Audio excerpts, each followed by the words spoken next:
하나님과 주 예수 그리스도의 종 야고보는 흩어져 있는 12지파에게 문안하노라.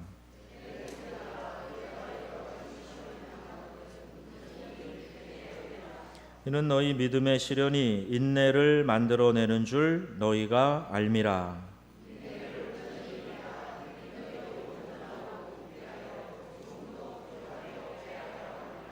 너희 중에 누구든지 지혜가 부족하거든 모든 사람에게 후히 주시고 꾸짖지 아니하시는 하나님께 구하라. 그리하면 주시리라.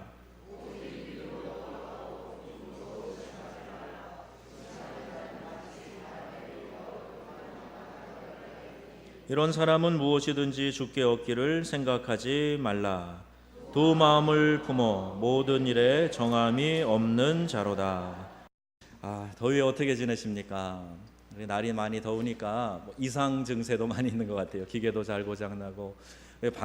저도 엊그제 우리 부목사님하고 베리트 지붕 꼭대기까지 올라가 봤어요.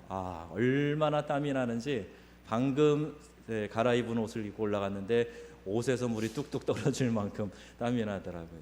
방금 제 아이패드가 꺼졌습니다. 아이고, 이게 날이 더워서 꺼졌나 보다. 설교 원고 여기 다 있는데 어떡하지? 그랬는데 순간 번개 기도를 드렸는데 바로 들어왔네요. 다행입니다. 순간 많이 당황했습니다. 지난주에 라오스에서 우리 한국 기업이 건설하던 댐, 그 수력 발전 댐의 보조댐이 무너졌어요. 6개 마을이 물에 잠겼는데 무려 6만 6천 명의 이재민이 났습니다. 수백 명이 죽었다, 이런 얘기 듣습니다. 이 소식을 들으면서 지난 1994년 10월 21일 성수대교가 붕괴된 그 사건이 생각이 났습니다. 그 다음에 1995년에는 강남의 삼풍백화점이 무너져 내렸어요. 끔찍한 참사가 일어난 거죠. 쇼핑하던 사람들이 502명이나 사망을 했고 건물의 더미에 깔려 사망했고 실종자들도 많이 난 아주 끔찍한 일이 일어났습니다. 이런저런 붕괴 조짐이 있었다고 하는데 멀쩡히 차량이 오고 가던 다리가 그냥 중간이 끊어져서 강물로 툭 떨어져 내린 거예요. 제가 그 성수대교 무너지기 전날 차를 운전해서 거길 지나갔습니다. 오늘 저랑 여러분이 만난 게 참 하나님의 은혜인 줄로 믿습니다. 그런 일이 일어난 거예요. 사람들이 물론 백화점에도 이상한 소리가 나고 그랬다고는 하지만 그게 무너지리라고 누가 생각했겠습니까? 그런데 건물이 무너져서 그 수많은 사람들의 아까운 생명이 이 땅에서 참 아깝게 떠나는 그런 일을 경험하고 말았습니다. 다리가 됐던 건물이 됐던 이렇게 정기적인 안전 점검이 필요한 것처럼 우리의 신앙도 점검이 필요합니다. 우리가 진짜 믿는 믿음을 가지고 있는 것인지, 우리의 신앙을 점검해서 회복할 것은 회복하고 또 잘못된 것은 고쳐야 됩니다. 이를 위해 짧고 강한 메시지가 담겨있는 야고보서 말씀을 시리즈로 강해하려고 합니다.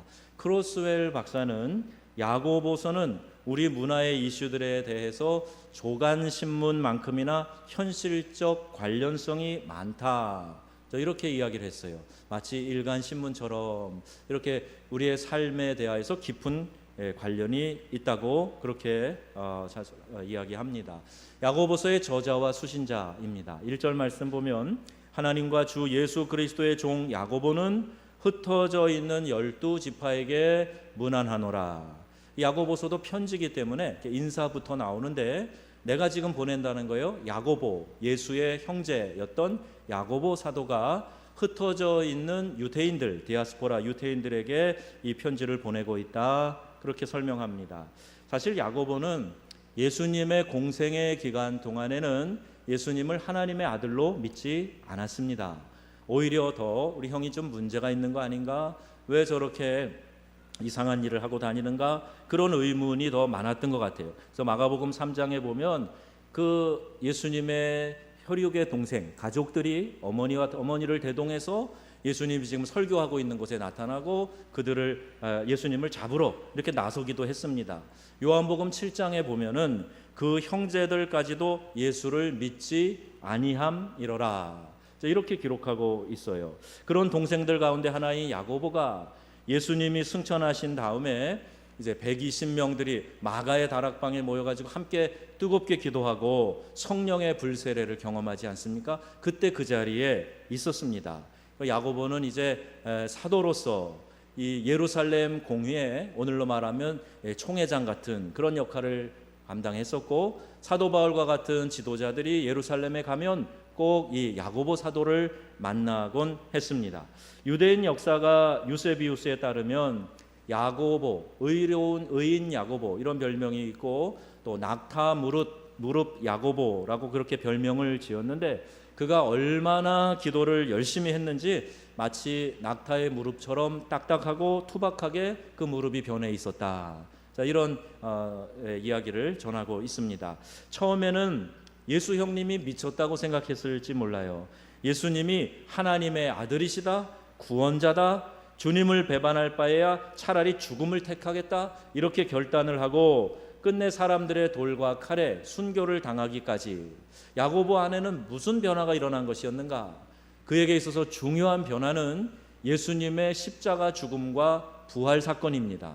예수께서 십자가를 지시고 죽었는데 3일 만에 다시 부활하시고, 그리고 여러 증인들 앞에서 승천하시는 그 모습을 보고 그가 정말 메시아였구나, 정말 하나님의 아들이었구나, 정말 주님이셨구나, 이렇게 깨닫게 된 겁니다. 여러분 모두에게 부활의 주님을 만나는 분명한 경험이 있어지시기를 주의 이름으로 축원합니다. 여기 보면 수신자는 이제 유대인들, 흩어져 있는 유대인들이라고 밝히고 있는데, 야고보서의 전개 방식을 보면 구약의 지혜서처럼 고리식 전개 방식으로 되어 있어요. 또 야고보가 말하려고 하는 내용의 중요한 요점이 머리 부분에 나와 있습니다. 앞부분에 기록되어 있어요. 마치 일간신문의 헤드라인처럼 툭 던지는 그 주제, 이것이 앞에 기록되어져 있고, 그것이 매우 중요한데 2절 말씀이 거기에 기록되어져 있습니다. 내 형제들아, 너희가 여러 가지 시험을 당하거든 온전히 기쁘게 여기라, 이 말씀이에요. 이게 마치 신문의 헤드라인처럼 강조하고 싶은 중요한 주제가 되는 것입니다. 여기 시험이라는 말은 헬라어의 에이라스모스라고 하는 단어인데요, 정확히 번역하면 시련, 트리얼스라고 하는 시련이라고 하는 그런 단어입니다. 그러니까 시련 중에 기뻐해라, 그것도 온전히 기뻐하라, 억지로 기뻐하는 게 아니라 시련이 다가올 때 온전히 기뻐해라, 이렇게 말하고 있습니다. 여러분, 시련이라는 단어랑 기쁨이라는 단어는 왠지 잘 안 어울립니다. 시련이라고 그럴 때 뭐 인내 그러면 뭐 좀 이해가 되지만, 시련이 다가올 때 기뻐해라, 잘 조화가 되지 않는 것 같아요. 그런데 시련을 당해 보면요, 참 몸도 힘들고 마음도 힘들어집니다. 여러분, 질병은 시련입니다. 시험에 떨어지는 것, 내가 원하는 대로 되지 않고 낙방하는 것, 이거 시련이죠. 사랑하는 자식이 말 지겹게 안 듣고 공부 안 하고 게임만 하고, 이것도 자녀들이 나에게 주는 시련입니다. 그런데 마음이 우울하여 아무런 의욕도 없는 이런 시련, 이런 것들이 다가올 때 온전히 기쁘게 여겨라, 이렇게 말씀하고 있는 거예요. 기쁘게 여기는 것도 그냥 대충이 아니라 우울해하지 말고 아주 즐거워, 아주 깡충깡충 뛸 정도로 기뻐해라, 의지적으로 아주 기뻐해라는 거예요. 이런 역설적인 표현이 나오고 있습니다. 망했어, 하나님이 날 버리신 건가? 내가 왜 이런 고통을 당해야 돼? 이렇게 시련을 슬퍼하거나 불평하거나 원망하지 말고 기쁘게 여기라고 하는 이 역설 속에 아주 중요한 보물이 숨겨져 있습니다. 분명한 진리이고 그 안에 생명이 있습니다. 우리는 시련을 잘 이해해야 돼요. 시련을 당할 때 내게 왜 이런 시련이 찾아왔는가 하는 생각을 하면서 더 괴로워하는 사람들이 있어요. 하나님, 내가 뭘 잘못했다고 내게 이런 고통을 주십니까? 내가 교회 봉사를 얼마나 열심히 했는데 하면서 더 괴로워합니다. 그러니 예수 잘 믿으면 아무 고통도 찾아오지 않는다는 식의 잘못된 신학이 우리를 그렇게 병들게 했어요. 예수 믿으면 아무 문제 없고 만사 형통합니다, 잘 되는 일만 있습니다, 이렇게 우리가 복음을 이해하고 있다면, 여러분, 우리는 잘못 생각하는 부분이 분명히 있는 겁니다. 아무런 시련이 없는 사람은 세상에 한 명도 없어요. 예수를 믿던 믿지 않던 시련은 다 있습니다. 내게 특별히 별다른 시련이 없다고 해도 죄와 고통의 세상에서 사는 것 그 자체가 시련이에요. 사람이 늙고 죽어가는 것 자체가 시련입니다. 성경엔 예수 믿으면 이 시련이 다 사라진다, 그렇게 가르치고 있지 않습니다. 예수 믿으면 하나님께서 시련을 이기도록 능력을 주시지만 여전히 또 다른 시련이 계속해서 나를 찾아오게 되어 있습니다. 그래서 우리가 생을 마감하는 날까지는 마치 파도가 계속 해안에 밀어닥치듯이 시련이라는 것은 우리의 삶에 찾아올 수 있다는 거예요. 베드로 사도는 베드로전서 4장 12절에 귀한 말씀을 주시고 있어요. 사랑하는 자들아, 너희를 연단하려고 오는 불시험을 이상한 일 당하는 것 같이 여기지 말고 오히려 너희가 그리스도의 고난에 참여하는 것으로 즐거워하라. 이는 그의 영광을 나타내실 때 너희로 즐거워하고 기뻐하게 하려 함이라. 그랬어요. 불시험하는 것 같은 연단이 찾아올 때 그때 이상한 일 당하는 것처럼 그렇게 여기지 말라는 거예요. 그때 불안해하고 그때 또 여러 일들 때문에 낙심하지 말고 오히려 그 고난을 즐거워해라, 이렇게 말씀하고 있습니다. 왜? 시련을 통해서 내세에서만의 영광만 아니라 이 현세에서도 우리에게 유익을 주시려고 하는 그 하나님의 다루심이 그 가운데 있기 때문입니다. 여러분, 예수 생명이 나에게 기쁨이 됨을 믿으시기 바랍니다.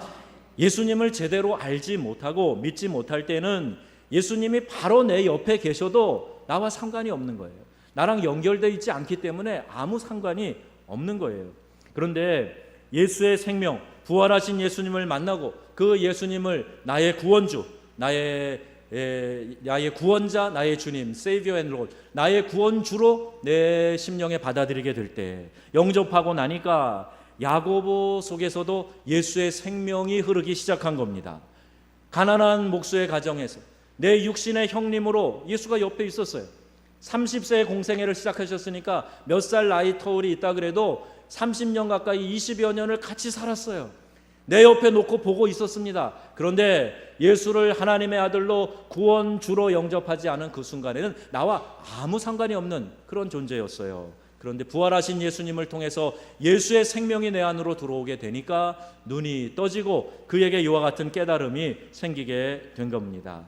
온갖 수고를 감당하면서도 톱밥 먼지 뒤집어 쓰면서도 거짓말도 안 하고 불평 한번 하지 않고 부모님을 잘 섬기던 나의 형 예수, 시련 중에도 그가 기뻐했던 이유가 뭘까? 도대체 저 기쁨은 어디서 오는 것일까? 늘 궁금해했었는데 자신이 부활하신 그 예수님을 하나님의 아들로 고백하고 그 생명과 접속되는 순간에 자신 안에서도 흐르는 놀라운 것을 발견하게 된 것입니다. 여러분, 예수 생명의 특징은 바로 기쁨에 있는 줄로 믿으시기 바랍니다. 그래서 요한복음 15장에 말씀하시는 거예요. 내가 너희에게 이것을 이름은 내 기쁨이 너희 안에 있어 너희 기쁨을 충만하게 하려 함이라. 이 말씀이 이루어진 것입니다. 예수의 생명이 내 안에 있으면 잠시 근심 걱정 찾아올 수 있으나 그것에 짓눌리지 않는다는 거예요. 예수의 생명으로 말미암아 내 안에 기쁨이 다시 충만케 되어진다는 거예요. 여러분, 예수님을 나의 구원자로 생명의 주로 모시기를 주의 이름으로 축원합니다. 그럼 내 삶에 찾아오는 그 많은 시련들에게 내가 잠식당하지 않고 그 시련을 넘어서는 기쁨이 내 심령 깊숙한 곳에서부터 솟아나게 된다는 겁니다. 예수님과 접속되면 예수님을 믿지 않을 때 그가 가지고 있지 않았던 기쁨, 생명의 환희, 이것이 내 안에서 예수님과 접속된 그 순간부터 싹 터오르기 시작하고 샘솟기 시작하는 거예요. 그래서 이 생명의 환희를 전하고자 야고보 사도는 헤드라인으로 내 형제들아 너희가 여러 가지 시험을 만나거든 온전히 기쁘게 여겨라, 이렇게 기록한 것입니다. 예수님을 나의 구주, 나의 구원자, 나의 하나님으로 영접했을 때 그 속에서 예수의 생명이 흘러가는 거예요. 그것이 바로 기쁨입니다. 예수의 생명은 나에게 기쁨으로 나타나게 되는 거예요. 나에게 이런 기쁨이 있는가 점검해 봐야 됩니다. 진짜 내가 살아있는 신앙인인지 한번 체크를 해봐야 돼요. 믿음 좋은 채 하는데 늘 인상이 굳어져 있고 내 마음에 기쁨이 하나도 없고 사소한 일에도 짜증 불평하고 원망하고 불평 주저앉아 있고 이러면 정말 내가 살아있는 믿음이 내 속에 있는가, 예수의 생명과 내가 지금 접속되어져 있는가, 이것을 점검해 봐야 된다는 거예요. 내 안에 평안이 있고 어려운 상황 가운데서도 기대가 있고 기쁨이 있다면 이게 진짜 신앙인 줄로 믿습니다. 그래서 빌립보서에 그걸 말하고 있는 거예요. 복음은요, 가장 절실할 때 가장 좋은 효과가 나타납니다. 하나님은 우리가 가장 힘들어할 때 가장 많이 도와주십니다. 누가 날 좀 도와줬으면 좋겠다 싶을 때 예수님은 우리 속에서 가장 놀랍게 일하시는 주님이시라는 거예요. 어려운 문제를 해결하고 헤쳐나갈 능력이 정말 필요하다 생각하고 그 능력을 구할 때 성령 하나님은 우리 안에서 강력하게 역사해 주시는 줄로 믿으시기 바랍니다. 성부, 성자, 성령 하나님이 도움이 가장 필요할 그때 바로 우리가 그때가 어느 때인가 그때가 바로 우리가 시련을 당하고 있을 때예요. 그때 삼위일체 하나님이 우리가 시련 당할 때에도 기쁨이 사라지지 않도록, 기쁨이 다시 샘솟듯이 솟아나도록 우리 안에서 역사하신다는 거예요. 하나님만이 주실 수 있는 그런 기쁨, 이것을 하나님께서 허락하신다는 겁니다. 살기도 어려운데 하나님은 참 좋아요. 내 삶에 문제가 있지만 우리 하나님 때문에 힘을 내요. 이런 고백을 할 수 있는 사람이 진짜 믿음의 사람인 줄로 믿습니다. 어려워도요, 그때 우리 하나님이 참 너무하시네, 우리 하나님이 왜 나를 미워하시나, 하나님 고약하시고 짓궂으시다, 이런 생각하시지 마세요. 하나님은 우리를 위해서 자기의 하나뿐인 아들 독생자 예수 그리스도를 내어주시고 그를 십자가에 못 박아 죽게 하신 분이세요. 하나님은 우리에게 성령을 보내주셨고 그분을 통해서 우리 안에 항상 계시며 예수의 생명이 우리 안에서 약동하도록 흘러가도록 허락해 주신 분이 바로 우리 하나님 아버지세요. 이 하나님이 우리를 붙들어 주시는 줄로 믿습니다. 우리 교회 오늘 권사님이 머리 뇌 사이에 깊이 있는 그 혈관 수술을 앞두고 이게 굉장히 어려운 수술이라 많이 긴장하셨어요. 꽤 여러 달 동안에 광주의 큰 병원에도 입원하셨다가 또 서울에 있는 병원에도 가셨다가 그랬는데 서울에 있는 한 큰 병원에서는 우린 수술 못한다, 아예 이렇게 이야기까지 들으셨다 그럽니다. 지난 주일 오후 예배까지 들으셨어요. 오후 예배 들으시고 이제 서울에 올라가는데 목사님 안수기도 해주세요. 그래서 제가 예배 마치고 기도해 드렸어요. 다음날 분당 서울대병원에 가서 이제 시술하러 가셨는데 우리 권사님을 위해서 제가 아침에 기도했습니다. 그때가 우리 교단에서 우리 코칭 세미나가 있어서 저희가 다른 교회 수양관에 가 있어서요. 우리 새벽에 개인 기도실에 들어가서 기도하는데 하나님이 우리 권사님 위해 기도할 때 이 말씀을 주신 거예요. 이사야 41장 10절 말씀인데요. 두려워하지 말라, 내가 너와 함께함이라. 놀라지 말라, 나는 내 하나님이 됨이라. 내가 너를 굳세게 하리라. 참으로 너를 도와주리라. 참으로 나의 의로운 오른손으로 너를 붙들리라. 이 말씀이 저에게 들려진 거예요. 제가 얼마나 감동했는지 모릅니다. 이거 하나님이 역사하시겠구나, 하나님이 고치시겠다. 그동안 기도하고 불안해하는 마음도 있었지만 하나님이 역사하실 거다, 그 기대가 돼서 이 말씀을 문자로 찍어서 권사님께 보내드렸어요. 우리 권사님이 아멘 하고 답장이 딱 2자로 왔더라고요. 그런데 수술이 잘 됐답니다. 시술한다고 가셨는데 아주 전신 마취를 하고 수술을 하신 거래요. 또 깊숙이 있는 그 혈관을 이렇게 다 호일로 감싸고 수술이 잘 돼서 바로 머리에 있는 통증 증상이 없어졌다는 거예요. 정읍에 바로 내려오셨어요. 병원에 가서 만나고 너무 기뻐했고 우리 하나님의 이름을 찬양했습니다. 하나님께서 말끔하게 치료해 주셔서 감사합니다, 할렐루야. 그리고 예배 드리고 왔어요. 여러분, 하나님은 우리를 붙들어 주십니다. 그의 의로운 오른손으로 우리를 그의 능력의 팔로 붙들어 주시는 하나님이 여러분과 함께 하시는 하나님이신 줄로 믿으시기 바랍니다. 혼자 내버려 두지 않으세요. 불 가운데로 지나갈 때, 물 가운데로 지나갈 때 그 시련과 연단 속에서도 침몰되지 않고 또 불에 타지 않도록 붙들어 주시는 하나님, 그분이 바로 우리의 좋으신 하나님이신 줄로 믿습니다. 사드락과 메삭과 아벳느고가 신앙의 정조를 지키다가 풀무불 속에 던져졌어요. 하지만 불이 그들의 몸을 해하지 못했고 머리털도 그을리지 않았고 옷빛도 변하지 않았고 타는 냄새조차 없었다. 다니엘 3장에 이렇게 기록하고 있습니다. 그 풀무불이 얼마나 뜨거워요. 그 풀무불 안에 이들이 던져질 때는 내가 죽어도 좋습니다. 그러나 우상 앞에 절하지 않겠습니다. 야훼 하나님만을 섬기는 믿음의 정조를 지키겠습니다. 그렇게 결단하고 풀무불에 던져졌는데 하나님이 그들을 그냥 두신 게 아니라 그들만 던져지게 하신 것이 아니라 그 안에 우리 하나님이 함께 하시고 함께 거느시고 그들을 하나님께서 능력의 팔로 품으시고 보호해 주신 줄로 믿습니다. 어려움 가운데 내버려 두실 때 우리만 두고 하나님이 무관심하고 모른 채 하시는 분이 아니시란 말이에요. 제가 땀을 흘리면서 우리 부목사님하고 완전히 땀에 젖어가지고 우리 성도들 중에 밖에서 일하시는 분들 정말 힘들겠다, 또 일하러 왔다 갔다 하시는 분들 참 힘들겠다, 그런 생각을 아주 간절히 했어요. 그리고 폭염이 계속되고 있지만 여러분, 제가 이 말씀 준비하며 이 생각이 들었어요. 사드락 메삭 아벳느고가 던져진 풀무불은 금속을 녹이는 뜨거운 불입니다. 지금 우리가 덥다 하지만 풀무불보다는 안 덥잖아요. 많이 뜨겁지만 그래도 풀무불 속에서도 보호해 주신 하나님이 여러분 모두에게 보호하시는 은혜로 함께 하실 줄로 믿습니다. 우리 연세 드신 분들 걱정이 많이 됐어요. 다니시다가 더위 먹으면 안 될 텐데, 입맛 없어지시면 건강이 더 약해질 텐데, 이런 걱정이 들어서 기도했는데 반면에 하나님이 제 마음에 주신 응답은 우리 하나님이 믿음만 있으면, 우리 하나님만 의지하면 하나님께서 그 어떤 곳에서도 보호해 주실 것이다 하는 마음의 확신을 주셨어요. 여러분, 우리가 어려움이 있을 때, 시련이 우리의 삶에 닥칠 때 인내를 통해서 더욱 성숙한 믿음의 사람들이 되시기를 주의 이름으로 축복합니다. 오늘 3절에 그 말씀이 있네요. 이는 너희 믿음의 시련이 인내를 만들어내는 줄 알미라. 인내를 온전히 이루라. 이는 너희로 온전하고 구비하여 조금도 부족함이 없게 하려 함이라. 우리 하나님은요, 우리가 부족할 때 그냥 내버려 두시는 하나님 아니세요.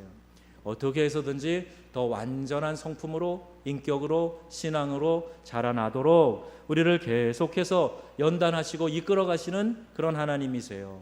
부모가 자녀들이 네 맘대로 살아라, 너 그렇게 살다가 꼴 좋다, 빌어먹으며 살아라, 이런 부모가 어디 있습니까? 어떻게 해서든지 내 자식 잘 되기를 바라는 게 부모의 소원인 것처럼 하나님 우리 아버지는 우리가 하나님의 성품으로 닮아가기를 원하신단 말입니다. 부족함이 있을 때, 연약함이 있을 때, 믿음이 약할 때, 자주 죄에 넘어질 때 그냥 그대로 내버려 두시는 하나님이 아니시고 우리를 훈련하시고 연단하시고 그래서 온전한 성품으로 자라기를 원하시는 하나님이시라는 거예요. 그래서 시련이 있습니다. 어려움이 있을 때 그 자체가 나쁜 것이 아니지만 여러분, 그것을 통해서 우리 가운데 은혜 베푸시는 하나님을 바라볼 수가 있어야 돼요. 자식이 말썽 피우는 거 좋은 것 아니지요. 질병도 가난도 좋은 것 아닙니다. 그러나 에덴 동산 이후로 우리가 이 땅을 사는 동안에는 어쩔 수 없어요. 어려운 문제들이 다가올 수 있어요. 그 시련을 어떻게 이해하느냐가 중요합니다. 그 시련을 통해서 내가 더 성숙해 가야 되겠다 하는 이 말씀을 마음에 새겨야 돼요. 온전하고 구비하여 라는 이 말은 텔레이오스라고 하는 단어인데 완벽한, 성숙한 그런 의미를 가지고 있어요. 여러분, 시련이 내게 닥칠 때 이거는 하나님이 다루시는 섭리가 그 뒤에 있구나, 나를 온전하고 성숙한 사람으로 만들어주시는 하나님의 계획이 있구나, 이 시련을 통해서 더 깨끗한 그릇이 돼야 되겠다, 더 큰 틀로 만들어줘야 되겠다, 그런 신앙으로, 인격으로 자라야 되겠다, 이런 믿음의 결단이 있으면 시련은 우리에게 매우 유익한 것입니다. 그 시련을 여러분 잘 다루셔서 여러분에게 유익 삼으시고 더욱 온전한 신앙으로 성장해 가시기를 축복합니다. 하나님은요 시련을 다 제거해 주실 수 있어요. 우리를 괴롭히는 악을 다 멸해 주실 수 있습니다. 내 옆에서 가시 역할을 하고 내 옆구리에 창 같은 그런 사람도 제거해 주실 수 있어요. 악을 다 멸하실 수 있습니다. 혼내고 벌 주실 수 있어요. 하나님이 왜 그냥 두실까요? 여러분, 하나님이 악을 제거하신다고 하면서 그렇게 하신다고 우리가 생각해 보면요, 나도 제거돼야 되지 않습니까? 나도 죄악 가운데 살 때 그동 하나님의 벌을 즉시 받는다 그러면 나도 없어져야 될 사람 아닐까요?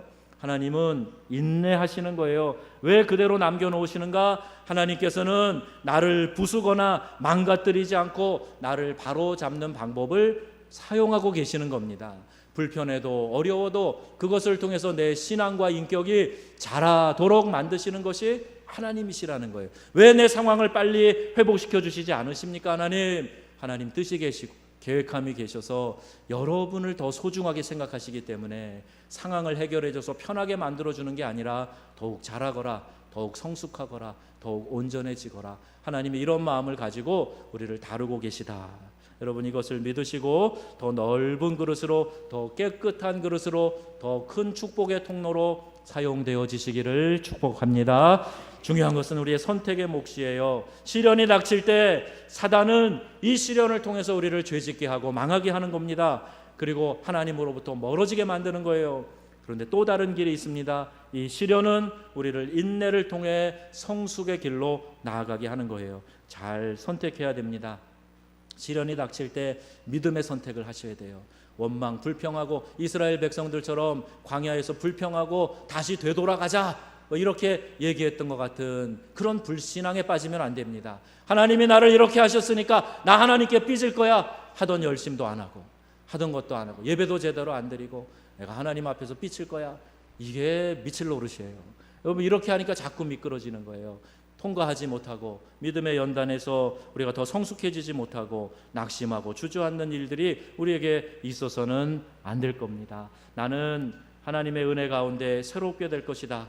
이 시련을 통해서 내가 더 연단받고 더 자라서 하나님이 내 안에 불순물을 제거해 주시고 정금같이 하나님 앞에 나아가리라. 이런 다짐이 오늘 우리에게 있어야 됩니다. 시련은 그래서 우리에게 유익한 거예요. 우리의 시련을 하나님이 제거하실 수도 있지만 때로 남겨놓으시는 것은 바로 이와 같은 이유 때문입니다. 그러므로 시련 그 자체는 기쁜 것이 아니지만 시련의 결과는 나에게 유익이 된다 하는 것을 생각하시고 이 시련을 기쁨으로 잘 통과하시기를 주님의 이름으로 축복합니다. 어떻게 하면 잘 통과할까요? 3절에 너희는 너희 믿음의 시련이라고 되어 있어요. 믿음의 시련이, 이것은 믿음의 시험이, 이렇게 번역하는 것이 더 정확합니다. 왜냐하면 그 단어가 도키메온이라고 하는 단어인데 자격시험을 말하는 것이기 때문에 오늘 우리가 시험을 치르는 무슨 행정고시, 외무고시, 자격시험 이런 것을 이야기하고 있는 거예요. 다시 말하면 믿음고시 치르는 거예요. 믿음 시험 치르는 겁니다. 시련은 우리에게 다가오는 하나님의 믿음 시험이다. 이렇게 말씀하고 있는 겁니다. 여러분, 지금 어떤 시련을 겪고 계십니까? 누구에게나 다 시련이 있어요. 찾아와 있는 시험들이 있습니다. 우리는 시련을 겪고 있는 동안 이 신앙 시험, 믿음 고시 잘 치러야 됩니다. 우리의 신앙이 진짜인가 가짜인가, 또 진짜라고 할지라도 약한 신앙에 있는가 아니면 강한 신앙에 있는가, 이것이 시련을 통해서 다 드러나게 되어 있어요. 그래서 이런 시련을 겪으면서 내가 더 잘할 것을 기대하고 잘 통과하자 하는 거예요. 믿음의 시련을 잘 통과하자는 겁니다. 다이아몬드를 가공하는 것도 참 중요한데 이 가공된 다이아몬드를 감별하는 기술이 있다 합니다. 그 중에 하나가 입김 테스트라는 게 있대요. 포그 테스트라고 하는데 다이아몬드에다가 입김을 후 불어보는 거예요. 그러면 입김이 거의 서리지 않을 뿐만 아니라 서려도 금방 사라지는 게 그게 진짜 좋은 다이아몬드랍니다. 하나님이요, 우리의 믿음을 감별하시는 방법으로 시련이라는 입김을 우리에게 후 부르실 때가 있어요. 그렇게 불어보시는 거예요.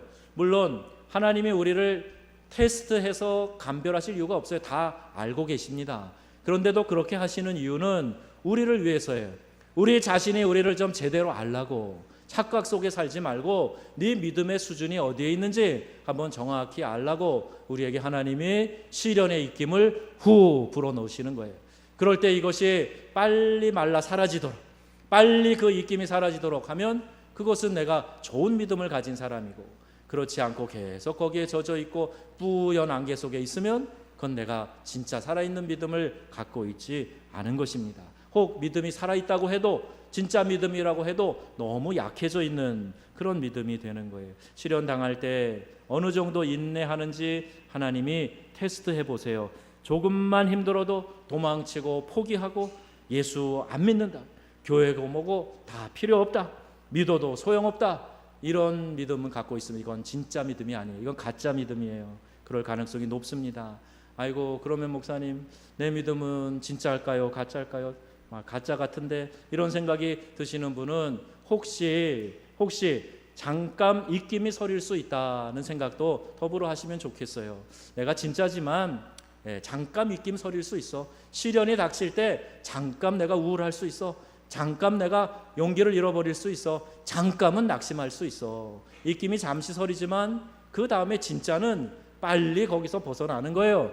그걸 묵상하고 그 속에서 계속 깊이 골똘히 빠져 있고 계속 주저앉아 있고 계속 그 시련 가운데 낙심하고 있고, 이건 진짜 믿음이 아닙니다. 여러분, 약해진 믿음이 있다면 이 말씀을 통해서 여러분 강한 믿음으로 회복되시기를 주의 이름으로 축원합니다. 아직도 나의 생명이신 예수님과 접속되지 않아서 내 안에 생명이 없는 사람은 속히 여러분 예수님을 나의 구주로 영접하셔야 돼요. 생명이 없으면 겉모양이 아무리 그럴싸한 그리스도인이라고 해도 구원받지 못합니다. 예수의 생명이 내 안에 있어야 돼요. 내가 예수님을 나의 구원자로, 나의 주님으로 반드시 회개하고 그분을 내 마음에 받아들여야 됩니다. 그래야 우리가 구원받은 하나님의 자녀가 되고 내 안에 예수의 생명이 꿈틀거리기 시작하기 때문에 이 살아있는 예수의 생명은 말씀을 통해서, 기도를 통해서 우리 안에서 계속 자라게 되는 거예요. 여러분, 예수님을 나의 구주로 다 영접하시기를 주의 이름으로 축원합니다. 우리 교회에 등록된 교인들 한 명도 천국 낙오자가 없기를 바라요. 한 명도, 한 영혼도 믿다가 실족해서 지옥 백성 되는 사람 없기를 바랍니다. 예수의 생명이 여러분 안에 깊이 새겨지고 진짜 믿음으로, 큰 믿음으로 자라나시기를 축복합니다. 하나님은 오늘 시련을 통해서 나를 더 키우시고 나를 더 깨끗하게 하시고 나를 더 넓게 해주십니다. 하나님의 이 영육간의 풍성한 복이 나를 통해서, 나를 통과될 수 있도록 만드시는 그 놀라운 작업을 우리 하나님이 하고 계세요. 투명하고 맑고 넓은 축복의 통로가 되라고 우리를 지금 가공하고 계신단 말입니다. 우리는 이를 믿고 기뻐하고, 시련이 다가올 때 나에게 기회가 왔구나, 도약판이 생겼구나, 그리고 더 믿음의 행동을 보이셔야 돼요. 믿음의 결단을 하셔야 됩니다. 그렇게 기뻐하고 신앙을 잘 점검하면서 나아가시기를 우리 주 예수님의 이름으로 축원합니다.